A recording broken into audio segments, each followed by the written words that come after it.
चलो मैं and Anurag ji are record कर रहा हूँ एंड इसमें। ओके हाँ, लास्ट हमने क्या किया था? सर, आर एंड एल के लिए जो हुक लगाया था। ठीक है, वो initial R and L hook आपको अच्छे से समझ आ गया? यस सर, वो तो शिवी, आ गया है। ठीक है, शिवी निखरा जी बोल रहे हैं 42 एक्सरसाइज होमवर्क दिया था, तो 42, ठीक है, ये डिक्टेशंस फिर आप लोगों ने कर लिए 41 एंड 42 के?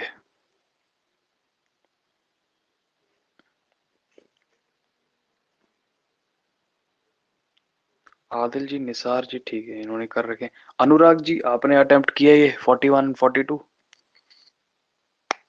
सर अभी नहीं किए सर, बीच में मिस हो गया था तो उसे कवर अप कर रहा हूँ अभी। तो बीच में मिस हो गया था, कहाँ तक मिस हुआ है ये बता दो फिर आप मेरे को। सर मतलब ट्राइफोन्स तक तब तो साथ में था, फिर एस और वो एस ई एस और ये सहज वाला ये वाले लूप एस टी आर से फिर उधर से चालू किया था। ये बीच में ये तब पोर्शन मिस हो गया था। क्लास अटेंड नहीं करी थी आपने बीच में? यस सर, तब मैं आउट ऑफ स्टेशन था। अच्छा, कोई बात नहीं फिर, लेकिन उस ये वो बहुत इंपॉर्टेंट चैप्टर है, उनको अच्छे से आप कर लेना रिवाइज। सर वही तो मैं बता रहा हूँ आपको कि मैंने उससे करे हैं जो लेक्चर्स उस पर डले हैं। हाँ, लेकिन थोड़ी तो फिर भी थोड़े से डाउट्स आ रहे हैं। कोई बात नहीं, आप क्या करो, आप उनके डिक्टेशंस लिखो और मेरे को ये चैट में आप अपलोड करो, ठीक है?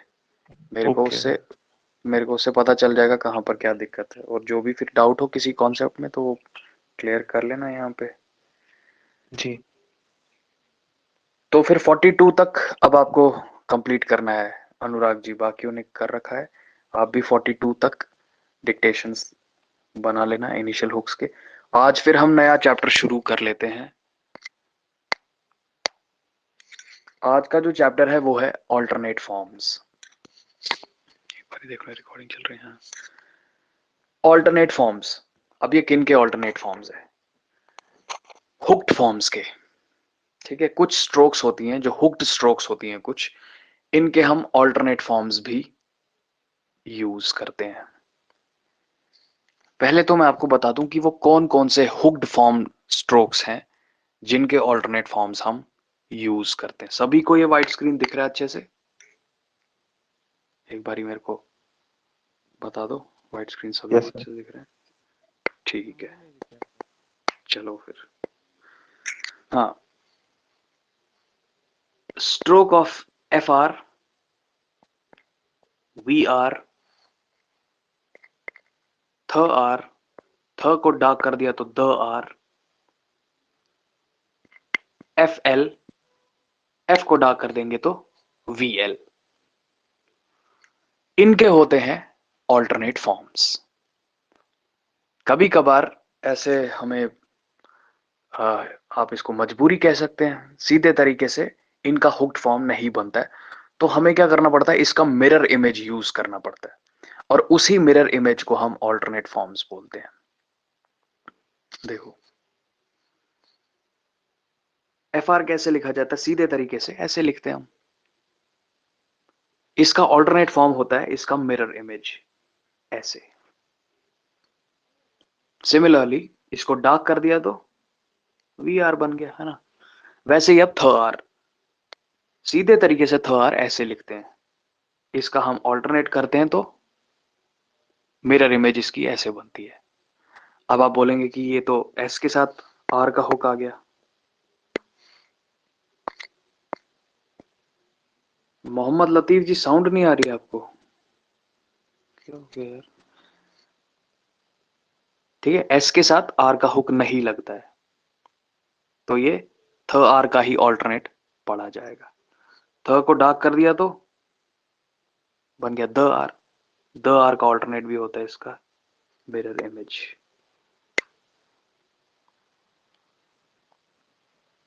फिर है एफ एल,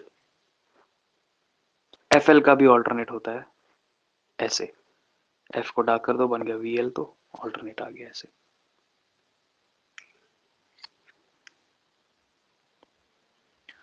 अब सवाल ये पैदा होता है कि हम इसका ऑल्टरनेट करते ही क्यों, ऐसी कौन सी मजबूरी आ गई?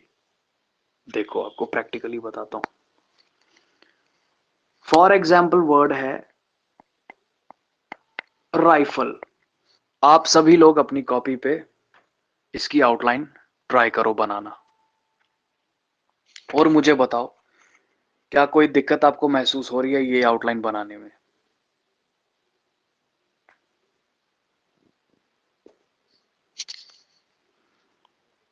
देखो क्या होगा यहां पे। राइफल में अगर आप अपवर्ड आर बनाएंगे और फिर आप कितना भी कोशिश करो एफएल बनाने की, हाँ, कितना भी आप एफएल बनाने की कोशिश कर लो, कोई भी जुगाड़ लगा लो, ये प्रॉपरली हुक बनेगा ही नहीं आपसे, है ना। देखो शॉर्ट हैंड में राइटिंग में फ्लो होना बहुत जरूरी होता है। तो फ्लो में अगर आप लिखने की कोशिश करोगे एफएल बना ही नहीं पाओगे।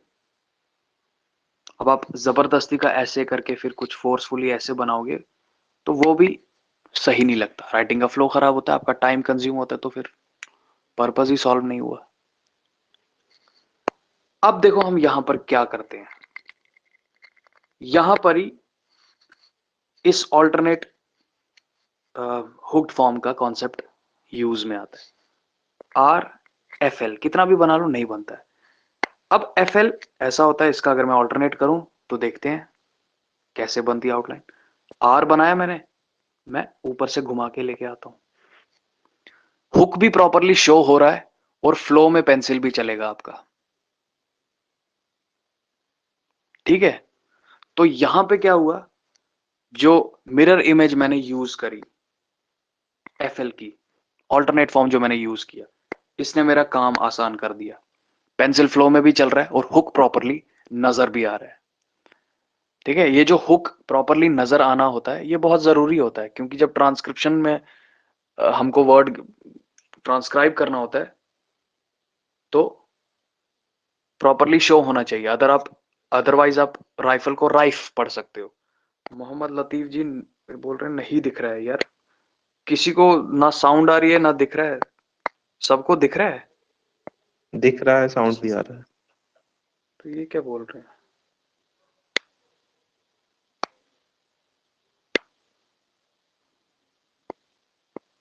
आर और आर का वो नहीं जाएगा एक क्या आर और डाउनवर्ड आर के बाद आर, डाउनवर्ड आर के बाद आर मतलब जो आपने एफ का स्ट्रोक बनाया ना मिरर इमेज वाला, हाँ तो उससे डाउनवर्ड आर जैसा लग रहा है। लेकिन डाउनवर्ड आर के साथ हुक नहीं ना बनाते हम। तो आगे भी नहीं होगा। नहीं, डाउनवर्ड आर के साथ तो हम हुक ही नहीं बनाते हैं। वो तो देखो ना, वो तो थ आर का भी मैंने ऑल्टरनेट किया, फिर तो हम इसको भी एस आर बोल सकते हैं, लेकिन एस के साथ तो हम हुक लगाते ही नहीं है, ठीक है। इसीलिए ये आर और आर नहीं पढ़ा जाएगा, ये एफ एल ऑल्टरनेट पढ़ा जाएगा, क्योंकि ना आर के साथ ना डब्ल्यू के साथ ना वाई के साथ ना एच के साथ ना एस या जी के साथ हम हुक नहीं लगाते हैं, ठीक है। ऐसे ही देखो वर्ड होता कवर, कवर में भी देखो के बनाया आपने, अब वी आर कर लो कितना भी कोशिश करोगे ये नहीं बन रहा है, वी आर ना शो हो रहा है ना ये लिखा जा रहा है अच्छे से। इधर भी आपको ऑल्टरनेट हुक्स का सहारा लेना पड़ेगा। के बनाया आपने, वी आर ऐसे करना पड़ेगा आपको,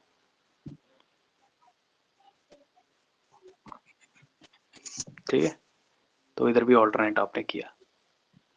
और एक चीज का ध्यान रखना, देखो कवर में मैंने वी आर किया है ऑल्टरनेट, और राइफल में मैंने एफ एल किया है। आप हुक का साइज नोटिस कर रहे हैं, ठीक है। ये हुक का साइज आपने मेंटेन रखना है। एल हुक के लिए कर्व स्ट्रोक के साथ बड़ा हुक रखते हैं, आर हुक के लिए हम छोटा हुक रखते हैं, अदरवाइज कंफ्यूजन हो जाएगा ट्रांसक्रिप्शन में, ठीक है। सिमिलरली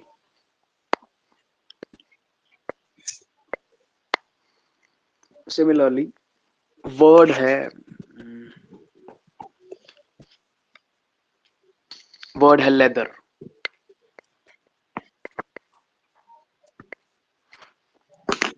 अब लेदर में भी देखो एल बनाया मैंने, बना दो द आर, कितना भी ट्राई करो नहीं बनेगा। तो यहां पर भी मिरर इमेज करना पड़ेगा। लेदर को हम एल के साथ ऑल्टरनेट द आर ऐसे लिखेंगे।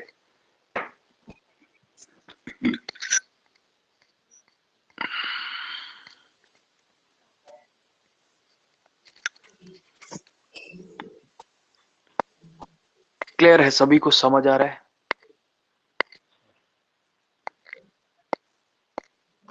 सर जैसे डाउनवर्ड एल करके थार बनाए तो बन जाएगा।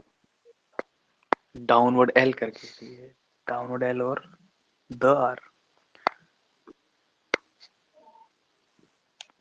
बट ये आउटलाइन फिर अतरंगी सी नहीं लगेगी आपको? जो भी हम आउटलाइन बनाते हैं हमको ट्रांसक्रिप्शन को देखते हुए बनाना होता है। It should be easy to read ना, easy to transcribe, easy to recognise. आप बनाने को तो कर सकते हो ऐसा कुछ, डाउनवर्ड एल के साथ द्वार कर सकते हो, बट मेरे को लगता है ट्रांसक्रिप्शन में अगर आप एल के साथ द्वार ऐसे करेंगे तो वो ज्यादा इजी है रिकॉग्नाइज करना। ठीक है, शॉर्ट हैंड में ट्रांसक्रिप्शन बहुत इंपॉर्टेंट है। जितना लिखना इंपॉर्टेंट है उतना ही ट्रांसक्राइब करना, क्योंकि अगर एक्यूरेसी से आपने ट्रांसक्राइब नहीं किया तो फिर आपका डिक्टेशन लेने का पर्पस ही सॉल्व नहीं होता।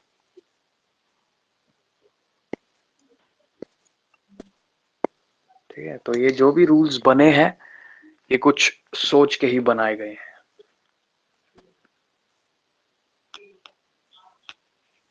ठीक, अच्छा, अब अब आपने पढ़ा कि ये जो स्ट्रोक्स हैं एफ आर वी आर थ आर द R F L V L, इनके आपने ऑल्टरनेट स्ट्रोक्स पढ़ लिए। लेकिन अब इसका मतलब ये नहीं है कि हर कहीं पर आप ये ऑल्टरनेट यूज करेंगे। हर कहीं पर भी आपको एफ आर आ गया तो आप इसको ऑल्टरनेट करेंगे, नहीं, ऐसा बिल्कुल भी नहीं है। सिर्फ जहां पर आपको जरूरत महसूस हो, जहां पर कंपल्शन हो, अदरवाइज आप सीधे तरीके से लिखेंगे। ठीक है, देखो जैसे वर्ड मेरे को लिखना हो 3,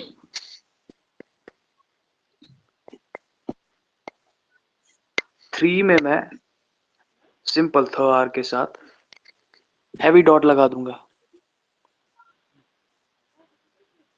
बन गया 3। इधर कोई जरूरत नहीं मेरे को ऑल्टरनेट करने की, लेकिन लेदर में मैंने किया क्योंकि लेदर में और कोई ऑप्शन ही नहीं बचा मेरे पास, सीधे तरीके से बना नहीं सकता। तो जहां पर जरूरत है वहीं पर।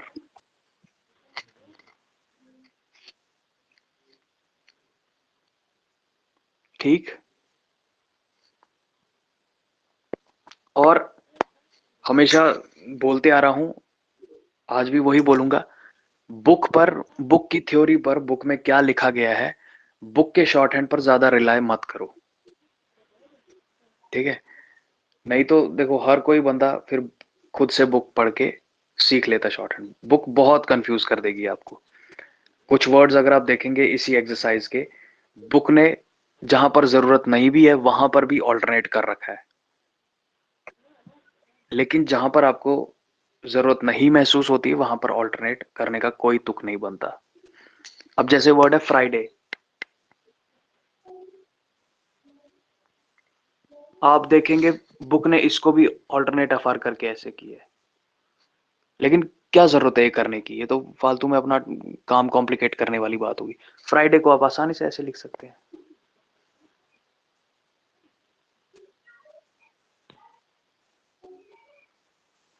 ठीक है ना? तो 100% बुक पर रिलाय मत करना। आपको अपना कन्वीनियंस देखना है कि आपका बेटर फ्लो किस में रहता है। ठीक है, अब देखो आपको एक वर्ड है अदर,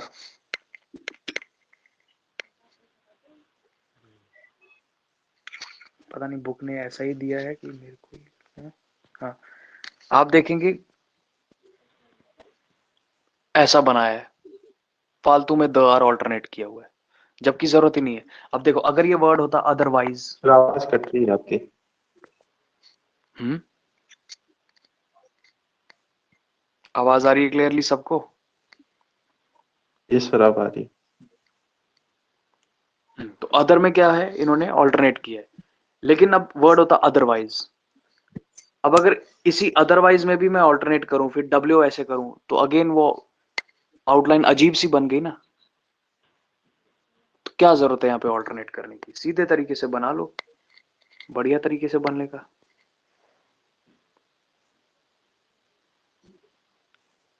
ठीक है, तो जहां पे जरूरत हो बस वहीं पर ऑल्टरनेट करना, और बाकी सीधे तरीके से सर जाना। Again sound is not clear. Sound सबको आ रही है? हेलो,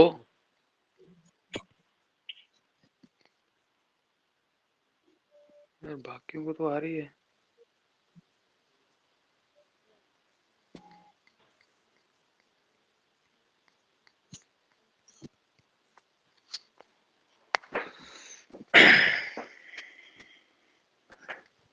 ठीक है, तो ये है ऑल्टरनेट फॉर्म्स। जहां पर भी आपका पेंसिल फंसे, सीधे तरीके से हुक ना बने, आपको ऑल्टरनेट करना है।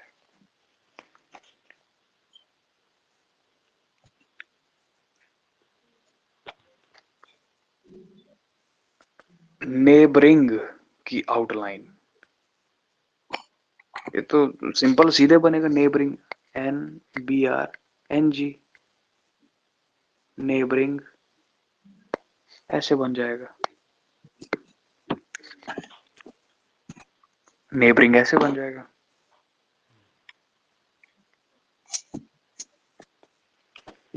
ऑल्टरनेट सिर्फ इन्हीं का है, FR VR THR DR FL VL, बाकी और किसी स्ट्रोक का ऑल्टरनेट नहीं है। PR है तो PR ऐसे ही लिखा जाएगा, और कोई तरीका नहीं ऑल्टरनेट उसका। ऑल्टरनेट सिर्फ इन ही स्ट्रोक्स का है, और किसी का नहीं है। अब मुझे आप लोग पहले ये बताओ, इसके साथ ही एक एक्सटेंडेड कॉन्सेप्ट जुड़ा हुआ है। वैसे इसी का एक्सटेंडेड तो नहीं बोलूंगा, एक डिफरेंट कॉन्सेप्ट है, और वो काफी समझने वाला कॉन्सेप्ट है। ठीक है, वो थोड़ा थोड़ा सा इससे भी ज्यादा समझने वाला है। तो आप लोग मेरे को बताओ, वो कॉन्सेप्ट मैं आपको पहले ही समझा दूं, इसी के साथ समझाऊं अभी, या पहले आप वर्ड्स अटेम्प्ट करेंगे इस कॉन्सेप्ट के? इसी के साथ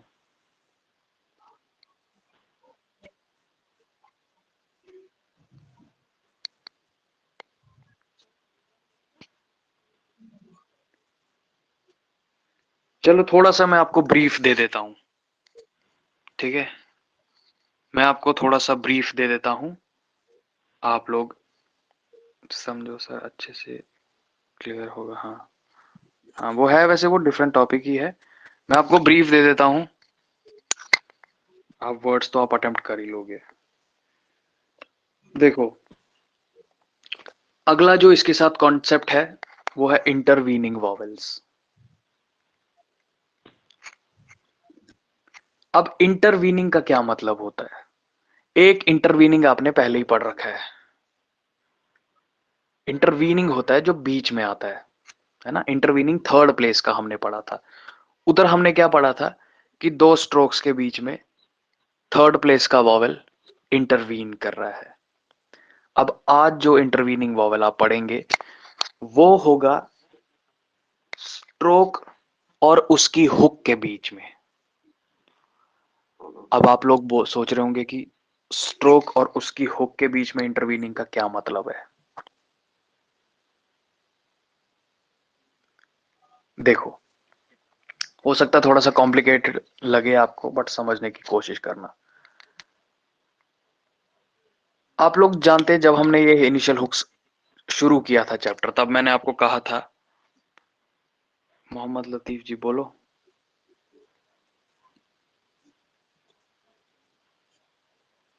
बोलो मोहम्मद लतीफ जी।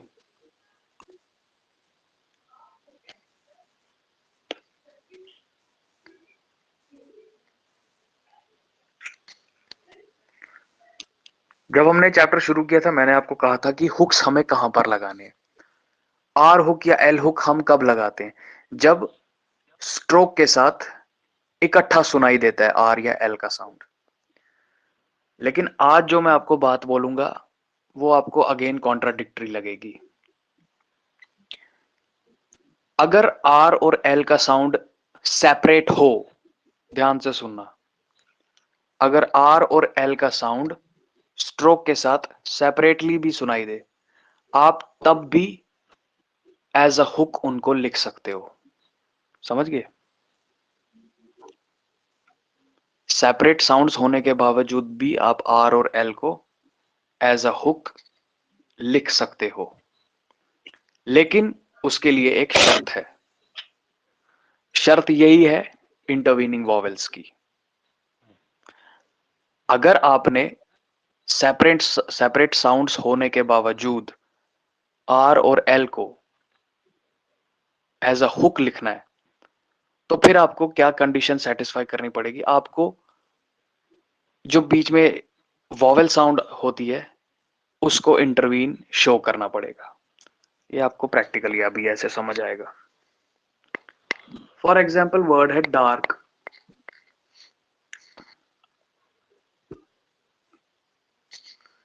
डार्क वर्ड को हम कैसे लिखते हैं शॉर्ट हैंड में? सिंपल DRK ऐसे लिखेंगे, है ना? लेकिन अगर मैं आपको बोलूं कि हम डार्क को ऐसे भी लिख सकते हैं, तो फिर आप बोलेंगे कि इधर हुक क्यों किया, जबकि आर तो सेपरेट साउंड है, डी के साथ आर इकट्ठा नहीं सुनाई दे रहा। बिल्कुल, डी के साथ आर इकट्ठा नहीं सुनाई दे रहा है, लेकिन उसके बावजूद भी हम क्या कर सकते हैं? हम इसको कंबाइंड हुक फॉर्म में कन्वर्ट कर सकते हैं, लेकिन उसके लिए फिर एक कंडीशन है। अब हमने इसको हुक फॉर्म में कन्वर्ट तो कर दिया, लेकिन जो बीच में ये आ का वॉवेल आ रहा है, ये मुझे इंडिकेट करना पड़ेगा कि ये इंटरवीन कर रहा है। किसके इंटरवीन कर रहा है? डी का स्ट्रोक और इसकी आर हुक के बीच में, है ना? क्योंकि वॉवेल कहां आ रहा है? डी और आर के बीच में। तो जब मैंने इनको एज अ हुक बनाया, तो डी और आर के बीच में मेरे को इंटरवीन शो करना पड़ेगा। अब देखो कैसे शो करते हैं। रूल ये है कि अगर डॉट वाला वॉवेल, लाइट डॉट हो या हैवी डॉट हो, अगर डॉट वाला वॉवेल स्ट्रोक और उसकी हुक के बीच में इंटरवीन कर रहा है, तो आपको डॉट वाले वॉवेल के लिए आपको सर्कल बनाना पड़ता है, छोटा सर्कल आपको बनाना पड़ता है। कहां पर बनाना पड़ता है? फर्स्ट प्लेस पर, सॉरी फर्स्ट प्लेस पर नहीं, उस प्लेस पर जिस प्लेस का वो वॉवेल है। अब यहां पर फर्स्ट प्लेस क्यों बना है? क्योंकि डी और आर के बीच में कौन सा वॉवेल है? आ का वॉवेल, जो है first place heavy dot.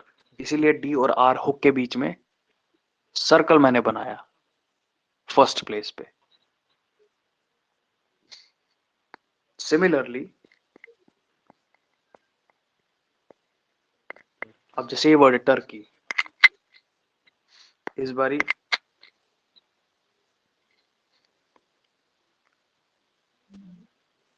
T और आर के बीच में क्या आ रहा है? डैश वाला वॉवेल। इसको भी हम चाहे तो कंबाइंड फॉर्म में करके लिख सकते हैं, लेकिन टी और आर के बीच में क्या आ रहा है? डैश वाला वॉवेल। तो क्योंकि डैश वाला वॉवेल आ रहा है, डैश वाले वॉवेल के लिए हम इंटरसेक्शन मारते हैं। डॉट वाले वॉवेल के लिए मैंने आपको कहा सर्कल बनाना है, अब डैश वाले वॉवेल के लिए सर्कल सॉरी इंटरसेक्शन बनाना है। कहां पर बनाना है? जिस प्लेस का वो वॉवेल है। टी और आर के बीच में इधर सेकंड प्लेस लाइट डैश आ रहा है, तो हम सेकंड प्लेस पर ही इंटरसेक्शन मारेंगे। ये है कॉन्सेप्ट इंटरवीनिंग वॉवेल शो करने का।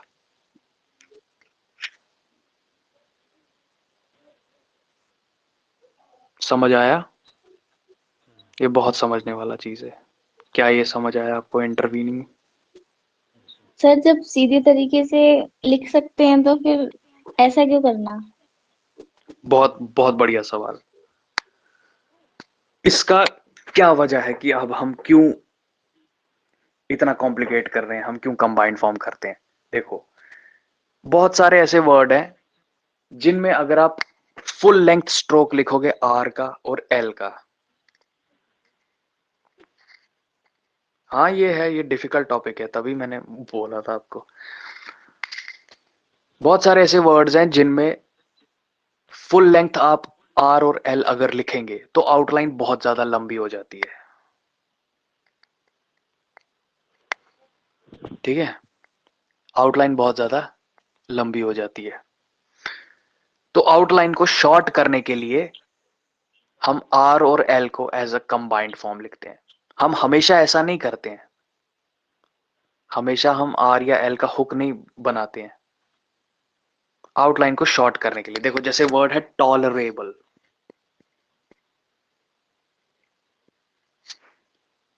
चलो इसको नॉर्मल कन्वेंशनल तरीके से लिखते हैं। टी का स्ट्रोक, एल का स्ट्रोक, अपवर्ड आर का स्ट्रोक और बी एल का स्ट्रोक, टॉलरेबल। अटायर में आई का डिप्थोंग आएगा, टी और आर बनाना है तो सिंपल। जो सिंपल वर्ड्स है ना, जो बेसिक वर्ड्स हैं, जो आप आसानी से बना सकते हैं, उनमें कोई भी तिकड़म लगाने की जरूरत नहीं है। ये जो तिकड़म हम लगा रहे हैं ये वहां लगा रहे हैं जहां पर हमारा काम डिफिकल्ट हो रहा है। जैसे इस वर्ड में टॉलरेबल में देखो, टी का स्ट्रोक, एल का स्ट्रोक, आर का स्ट्रोक, फिर बी एल, चार चार स्ट्रोक्स में बना रहा हूं, तो ये टाइम कंज्यूमिंग है। अब मैं इसमें क्या कर सकता हूं, देखो मैं इसमें इंटरवीन वॉवेल का कॉन्सेप्ट अप्लाई करके इस आउटलाइन को शॉर्ट कर दूंगा। ध्यान देना, टी और एल है यहां पे, अगर मैं कंबाइन कर दूं टी और एल, फिर अपवर्ड आर और बी एल बन गया आराम से। लेकिन अब ये टॉल कैसे बनेगा? टी और एल मैंने कंबाइन तो कर दिया, लेकिन ये साउंड क्या है? टॉल।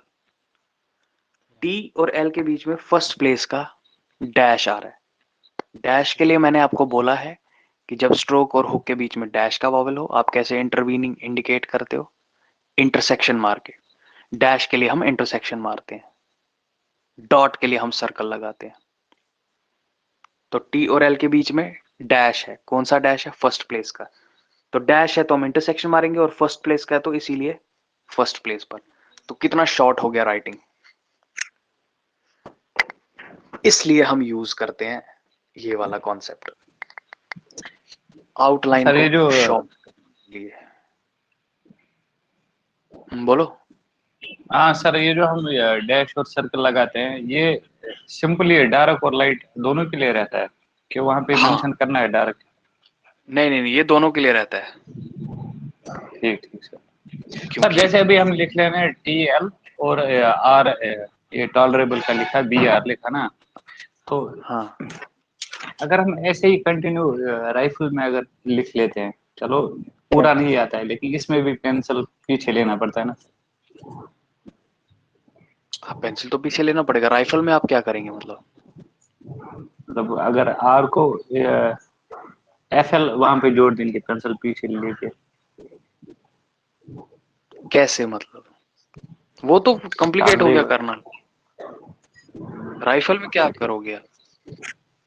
मतलब ठीक सर।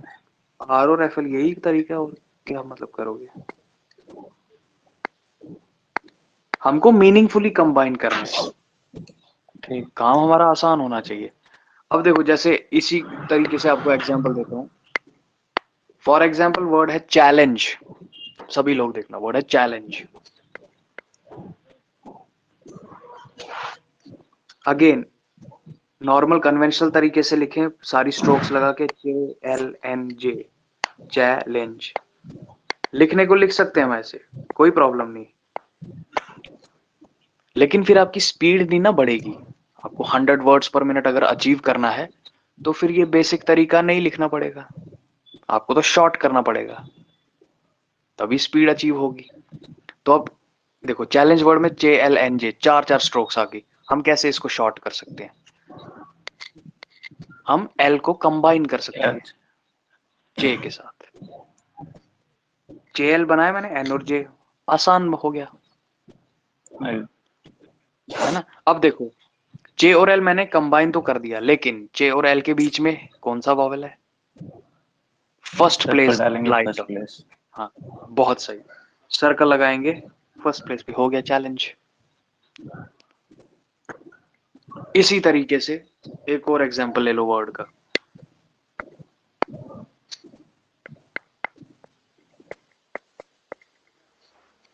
वर्ड है फुलफिल।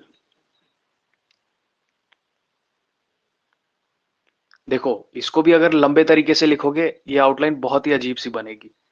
FL ऐसी आउटलाइन बनेगी। ना ये दिखने में अच्छी है और लिखने में भी ये बहुत टाइम कंज्यूमिंग है। फुल फिल ऐसे बनाया आपने। अब इसको मैं कैसे कंबाइन फॉर्म करके छोटा कर सकता हूं? FL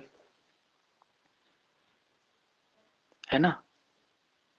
फुल और फिल को FL कर दिया मैंने, दोनों में एल को कंबाइन कर दिया F के साथ। अब देखो पहला वाला जो सेक्शन है फुल, वो फुल कैसे बनेगा?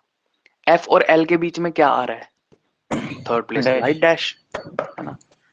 तो डैश के लिए हम क्या करते हैं? इंटरसेक्शन मारते हैं। तो क्योंकि थर्ड प्लेस का है इसीलिए थर्ड प्लेस पर इंटरसेक्शन। और ये थर्ड प्लेस ध्यान में रखना, ये F और L का है।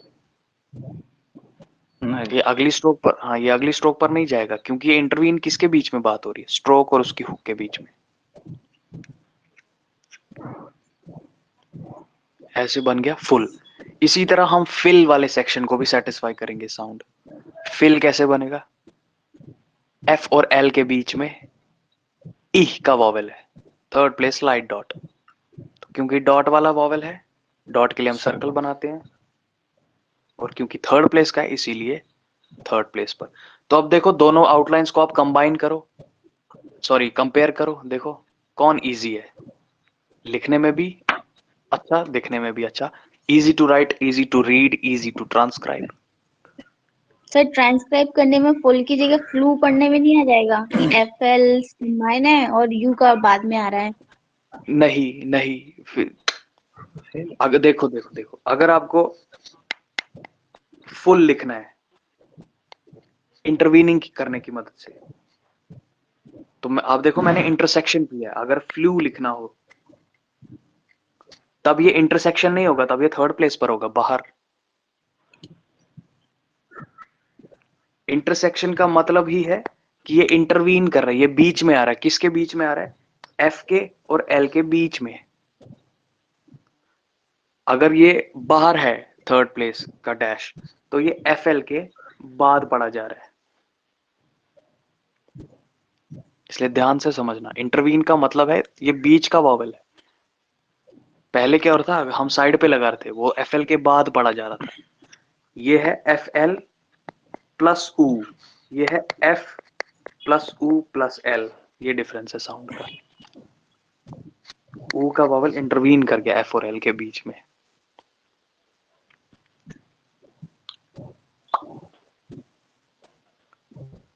सर एक्नॉलेजमेंट में लग जाएगा ये कॉन्सेप्ट?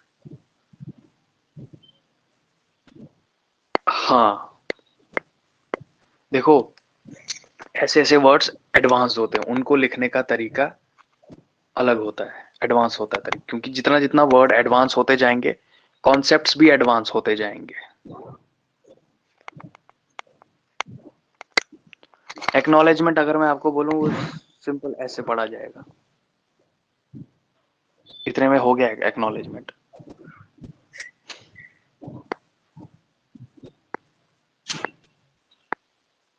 ठीक है, तो वो बहुत ही एडवांस तरीका है। फिलहाल इनके वर्ड्स का देखो, जो इनकी डिक्टेशन, ये इनकी एक्सरसाइजेस में आ रहे हैं। फिर डार्क डैश और डार्क और लाइट डैश और डार्क, वो कैसे पता चलेगा इसमें? Again guess work, again guess work. या तो लाइट डैश की साउंड होगी या तो डार्क डैश की साउंड होगी। अब आपको खुद से जजमेंट बिठानी है। जैसे मान लो और लाइट डैश F, यूज कर लें उसकी जगह पे? बिल्कुल करने को कर सकते हो, करने को कर सकते हो। अगर वो इजी रहे आपको लिखने में तो कर सकते हो।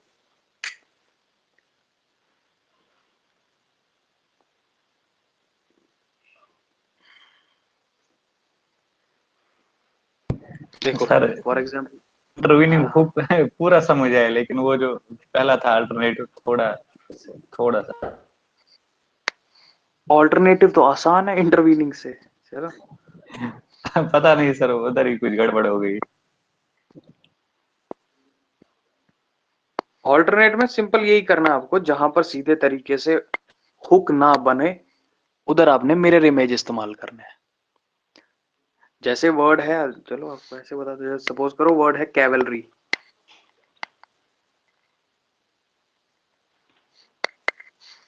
के बनाया मैंने, अब वीएल कितना भी कोशिश करो, क्या ये वीएल प्रॉपरली दिख रहा है आपको? प्रॉपरली हुक नहीं शो हो रहा है यहाँ पर, और ये लिखने में भी टफ है। इससे बेटर है के बनाया आपने, ऑल्टरनेट वीएल करो,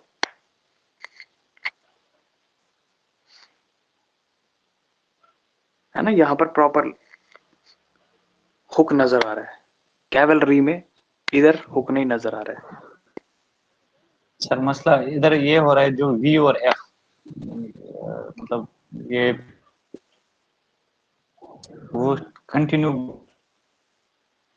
थोड़ा गड़बड़ हो रही थी। क्या चीज क्या हो रहा है? तब जो अभी हम ये मिरर इमेज लिखते हैं, मतलब चाहे बुक से हो, चाहे अब अगर कभी आपका ही लिखना सपोज हमको ये डिस्क्रिप्ट करना पड़े, तो वहां पे प्रॉब्लम नहीं है एफ वी का, क्योंकि उल्टा लिखना है। तो वो आपको खुद का देखना है ना, कि आप क्या आप सीधे तरीके से लिख पा रहे हैं हुक या नहीं। अगर नहीं लिख पा रहे हैं तो ऑल्टरनेट कर दो, और आपको शॉर्ट हैंड सिर्फ ठीक अपना है, ही पढ़ना है, दूसरे का नहीं। ओके।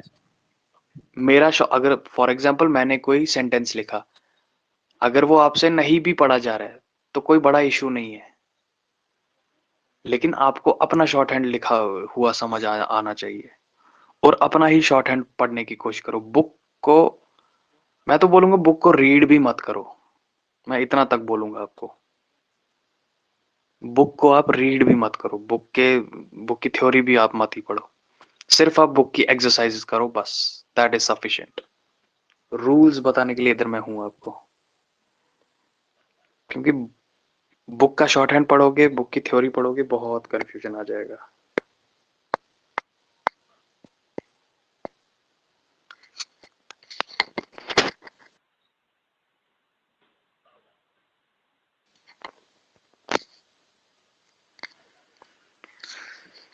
तो देखो शॉर्ट हैंड में क्या होता है, कॉन्सेप्ट्स को जब आप अप्लाई करते हो ना, जब आप अटेम्प्ट करते हो, तब चीजें आपको ज्यादा बेहतर समझ आती हैं। क्योंकि जब आप दिक्कतें खुद महसूस करते हो लिखते टाइम, तब आपको पता चलता है कि ये अगर तरीका बताया गया है तो कुछ सोच के ही बताया गया है। तो पहले आप लोग क्या करो, 44 एक्सरसाइज लिखो, उसके बाद में 43 एक्सरसाइज लिखना। पहले आप 44 अटेम्प्ट करो अच्छे से, और वो भेजना मेरे को, उसके बाद 43 कर लेना। और ये दोनों एक्सरसाइज इंपॉर्टेंट है, ठीक है? ऐसा नहीं है कि आपने एक चैप्टर में सिर्फ एक ही एक्सरसाइज लिखी, नहीं। इसमें जितना इंपॉर्टेंट 44 एक्सरसाइज है, उतना ही इंपॉर्टेंट 43 एक्सरसाइज है। अब देखो 43 एक्सरसाइज यहाँ पे शॉर्ट हैंड में दे रखा है, इसका शॉर्ट हैंड मत पढ़ो,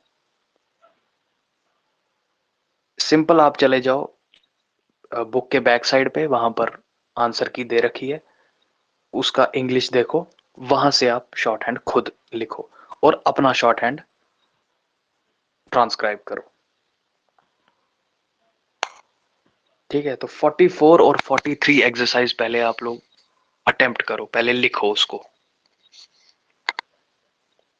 तभी आपको ये चीजें समझ आएंगी। डाउट्स भी आपके तभी निकलेंगे ना, और जब आपके डाउट्स मुझे पता चलेंगे तभी आपको फिर बता पाऊंगा मैं आगे।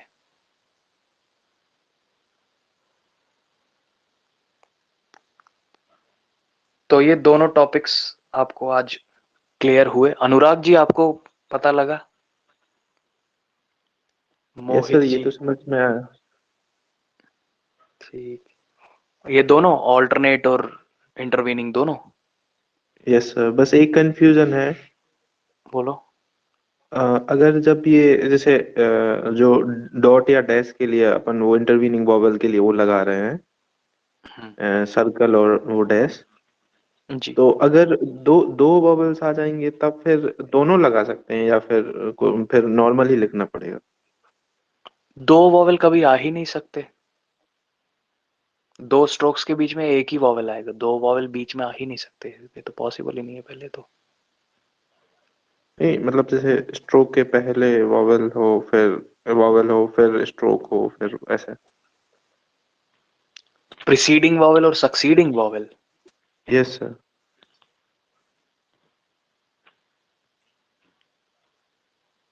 नहीं, ऐसा तो बड़ा ही रेयर होता है सिचुएशन में। तो तब फिर मतलब नॉर्मल ही लिख देंगे, फिर वो ये नहीं लिखेंगे ऐसा? नॉर्मल भी लिख सकते हो बट फिर आउटलाइन लंबी नहीं होनी चाहिए।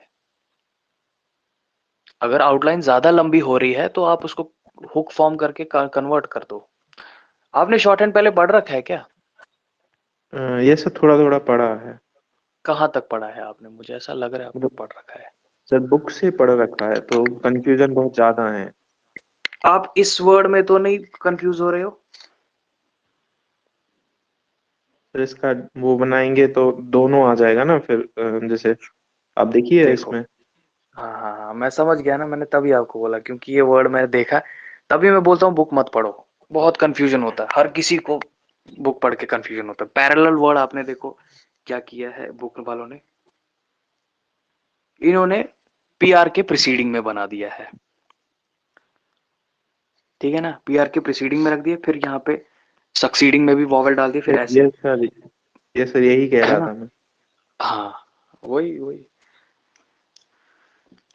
कोई भी स्टूडेंट इस आउटलाइन को देखेगा वो जरूर कंफ्यूज होगा, ये नेचुरल है, वो कंफ्यूज होगा ही होगा।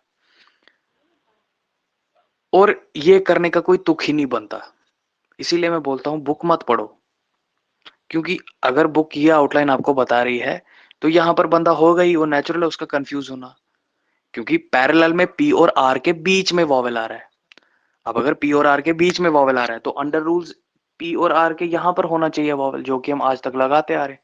तो अचानक से बुक मुझे प्रीसीडिंग साइड में बोलती है, जो कि करने का कोई तुक ही नहीं बनता, ना मैं रिकमेंड करता हूं।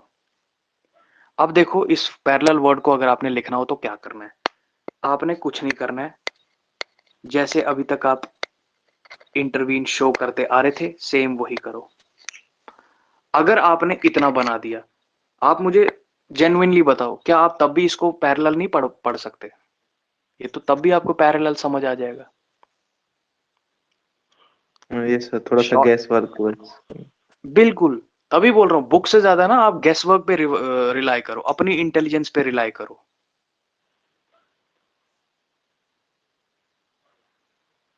पैरेलल में देखो सर, शॉर्ट हैंड जो है ना, शॉर्ट हैंड, हाँ बोलो। अब पैरेलल हुआ फिर? हाँ, अब पैरेलल। अपैरेलल कोई वर्ड ही नहीं है। अपैरेलल तो आज तक कोई वर्ड ही नहीं बना है।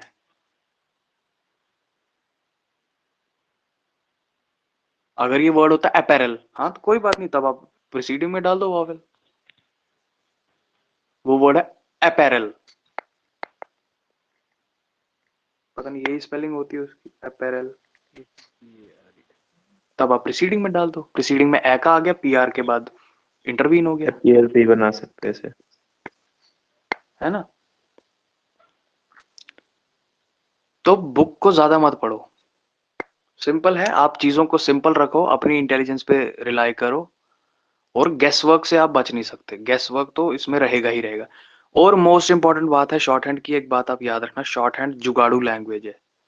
इसमें जो बंदा जुगाड़ लगा के साउंड सेटिस्फाई कर देगा, क्रिएटिविटी लगाएगा अपना, उसको आ जाएगा। रूल्स पर ज्यादा रिजिड मत रहना, क्योंकि देखो जब जब एग्जाम में डिक्टेशन आता है ना आपको 100 वर्ड्स पर मिनट, तो वहां पे रूल्स सोचने की फुर्सत नहीं मिलती है। रूल्स पर ज्यादा सोचोगे एग्जाम क्लियर नहीं होगा, ये मैं सीधे बता दूं आपको। रूल्स हम ऑलरेडी अपनी कन्वीनियंस की के लिए तोड़ रहे हैं। वर्ड था अर्थ, अर्थ में हमने अपवर्ड आर किया, जो कि रूल्स के बिल्कुल खिलाफ है। तो इधर तो बुक आपको कुछ नहीं बोल रही, इधर तो बुक आपको बोल रही है यूज योर ओन कन्वीनियंस। ठीक है, इसीलिए बुक पर मत रिलाई करो, तभी शॉर्ट हैंड क्या कहते हैं बिना मेंटर के नहीं सीखना चाहिए। बहुत सारे ऐसे स्टूडेंट्स हैं वो जो सीख लेते हैं वो यूट्यूब वीडियोस से, फिर वहां पे यही कंफ्यूजन होता है। शॉर्ट हैंड में रूल्स पर रिजिड मत रहना, रूल्स उतने मायने रखते ही नहीं है। सर मैंने ये रूल भी सिर्फ किया था, मतलब पहले यूट्यूब पे वीडियो देखे थे, फिर बुक से किया था, तो बहुत मेरे कंफ्यूजन हो गया। वही आपने जो सवाल पूछा, मेरे को ऑटोमेटिकली मेरे को हिंट मेरे को लग गया था, तभी ये वर्ड मैंने पकड़ा यहाँ पे। मुझे लग गया था आपने शायद से पढ़ रखा है पहले। सर बट लेकिन मतलब ऐसे कंफ्यूजन ज्यादा और स्पीड नहीं है उससे, यूज नहीं रहा उसका कुछ। किसका? मतलब जैसे वीडियो से पढ़ा और बुक से भी पढ़ा, तो कंफ्यूजन बहुत ज्यादा हो गया फिर। हाँ, ये शॉर्ट हैंड बिना बिना बिना गाइडेंस के, मेंटरशिप के नहीं अच्छे से नहीं आता है, क्योंकि प्रैक्टिकल स्टेनोग्राफी अलग चीज है, थ्योरेटिकल स्टेनोग्राफी टोटली अलग चीज है। ठीक है, तो जो कॉन्सेप्ट्स इधर बता रहा हूँ वो कॉन्सेप्ट आप उनकी प्रैक्टिस करो। डिक्टे बुक से सिर्फ आप ये एक्सरसाइजेस लिखो बस। बुक का इवन शॉर्ट हैंड भी ट्रांसक्राइब मत करो, वो भी मैं बोलता हूँ मत करो, बुक का शॉर्ट हैंड भी मत करो ट्रांसक्राइब। सिर्फ आप बुक का इंग्लिश देखो, इसके वर्ड्स बनाओ, डिक्टेशन बनाओ, अपने शॉर्ट हैंड को ट्रांसक्राइब करो। बाकी जो भी कॉन्सेप्ट है वो इधर बताने के लिए मैं हूँ, जो भी डाउट्स हैं वो इधर बताने के लिए मैं हूँ। जो पिछला आपको SW में भी जो है ना आपको डाउट्स, वो यस भी सर, अगर कुछ उसमें है। क्लियर करना हो, हाँ वो भी अगर कुछ क्लियर करना हो वो मेरे से पूछना। बुक की थ्योरी मत पढ़ना, बुक में बहुत सारे इधर उधर के रूल्स बताए हैं, उन रूल्स का कोई प्रैक्टिकल एप्लीकेशन नहीं है। प्रैक्टिकल एप्लीकेशन सिर्फ आपका कन्वीनियंस है बस।